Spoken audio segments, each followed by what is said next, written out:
Dirty dozen वगैरह ये सब चीजें थी ना। एक मिनट पूरा बोलने दो। I am happy to yield. पूरा बोलने दो, पूरा बोलने दो। No, I am happy to yield on this issue. नहीं, I am happy to yield on आप this. उनको मौका क्यों दोगे? आप थोड़ी आदेश दे सकते हो। आप बैठो, पहले आप पूरी बात कर लो। अच्छा, yield नहीं करूँ मैं sir? Sir, I was happy to yield on income tax CBR ED.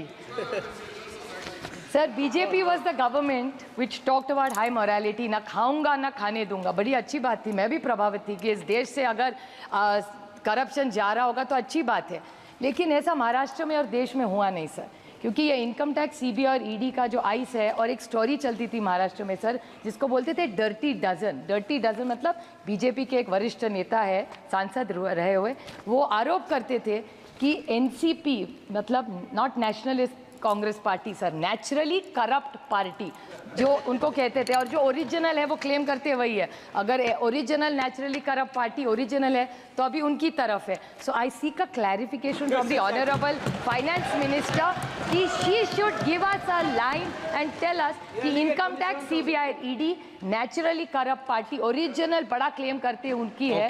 तो ये बता दे कि इनकम टैक्स सीबीआई ईडी का क्या हुआ, डर्टी डजन का क्या हुआ? स्पीकर सर, मैंने पिछली बार बोलते हुए ये कहा कि ये मोदी जी की सरकार है और ये अपनों को भी नहीं छोड़ती। इसी सदन के सदस्य भारतीय जनता पार्टी, उनके ऊपर इनकम टैक्स का रेड हुआ। 80 करोड़ रुपया जो है उससे भारत सरकार ने लिया। ये मोदी जी की सरकार है।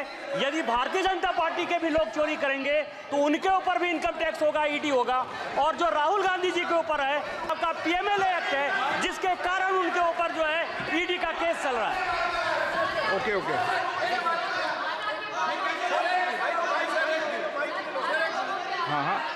Every time, Mike sir speak.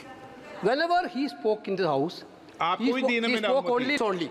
Last day he spoke about. Not was a member of this house. आपके माननीय सदस्य ने कहा. Sir, 1 minute, sir.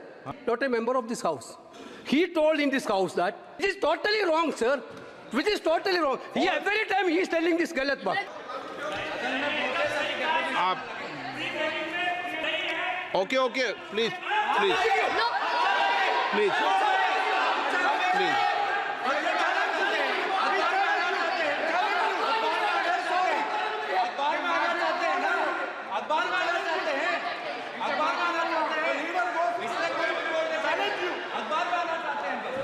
Okay, आप conclude कीजिए. Sir, I would like on behalf of my colleagues put it on record that she is not a part of this house, but at a personal level she is a woman and nobody should talk about a lady A who's not a part of this house. B, she has not attended and there is nothing wrong in attending even if somebody did.